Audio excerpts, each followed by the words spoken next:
na eksena sa Little Star.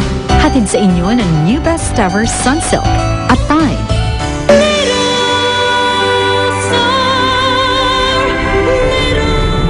This is just a misunderstanding eh. Magpapakwa rin ito ng dugo. Pumasok ko na sa loob. Huwag mong pilitin yung bata. Ikaw ay kukulang ka. Hindi niyo po ako mahal? Hahanap lang ako ng pagkakataon pero pupunta ako dyan, ha? Hintayin mo ako, bibisitahin kita. Gusto ko po kayo makita. Doon ba ibinigay ni Cecil si Nino kay Helen? Hindi pa ako handa nun, tita. Naiintindihan ko dahil hindi ka na-guide mabuti ng tama ng imina. At bata ka pa noon. Hindi ka pa rin nagbabago, Cecil, no? Anong ginagawa mo dito? Kailangan ako sa'yo eh. Si Dave ang natatago sa kanya. Alamin mo. Doon muna sila sa rest house. Habang hindi pa nahuli yung Lester. Wala lang.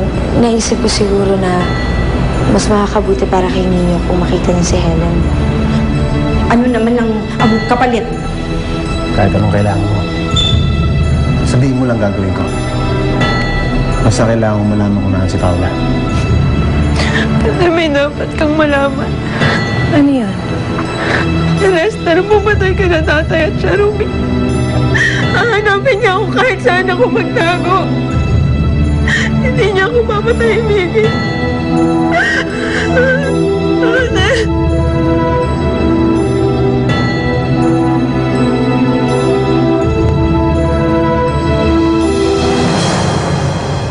Paano po kung hindi po ako para maging isang ina? I also felt the same before. Pero ang maganda, nakikita mo siyang lumaki hanggang magkaroon siya ng sariling buhay. I'm not a hands-on mom kay Dave dati. Ngayon pa lang ako bumabawi sa kanya. After all, it's not late to be a mom. Tita, thank you po talaga, ha?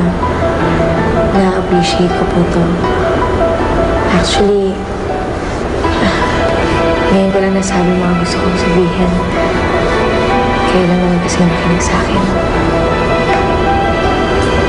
Kahit kay mami mo. Lalo na sa kanya.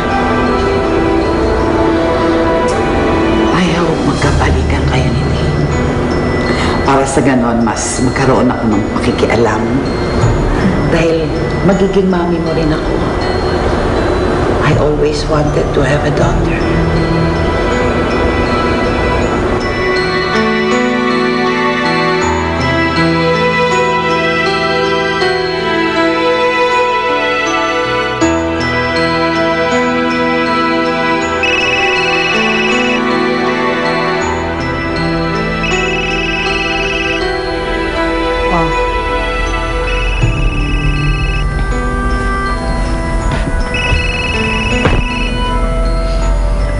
Sagutin mo na.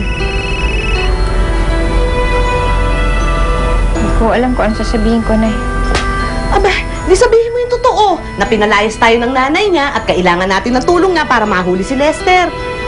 Ay, nako, hindi na to problema ni Dave, Nay. Hayaan niyo nung wala kaming komunikasyon. Eh anong gusto mong isipin ng tao na wala kang utang na loob? Saka wala kang pakialam kay Nino? Mabuti na rin yung ganun. Ayokong pati siya madamay ni Lester. Lalong-lalo na si Nino. Eh naman yung gusto mangyari ni Lester eh. Tsaka, kayo na eh. Umuwi na rin kayo sa Tabedra. Ayokong madamay kayo sa kaguluhan namin. Nako, okay lang.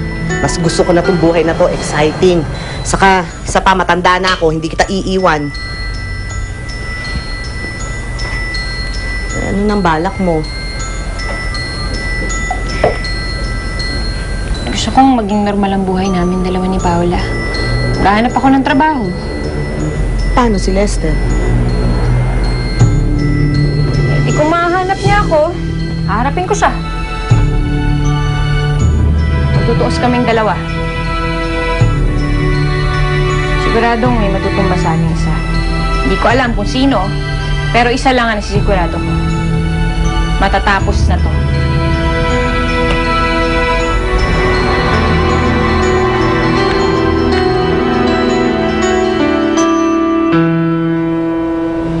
Alam mo, anak, awang-awa ko kay Gwanet.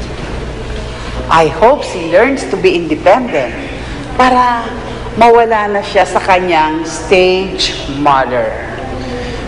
Sa tingin ko, Ma, hindi na natin dapat papakilaman pa yon. It's really none of our business. Anak, it will be. Basta't nagkatuluyan kayo. Kaya panayin mo ang pasyal, panayin mo ang dalaw, i-text mo parate, kakausapin mo, try to be close to her. Babe, Ma, sandali lang. Nakausap mo ba? Pare, wala naman tao dun eh. Imposible. Kumatok ka ba? Oo naman. Mula na nga yung kamay ko sa kakatok eh. Pero walang nagbukas sa akin. Pati yung ilaw doon. Naku, ang dilim-dilim. Pare, sigurado ko walang tao doon. Baka naman lumabas lang saglit. Saan kaya napunta? Eh, di ba bawal sila lumabas? Si Lester. Babe, baka umalis na sila doon at nakahanap ng ibang tutulong. Pero kung nangyari man yun, imposible hindi sila magsabi sa akin. Malay mo. Pag walang nakitang tutulong yon, di sigurado ko ikaw ang hahanapin nun.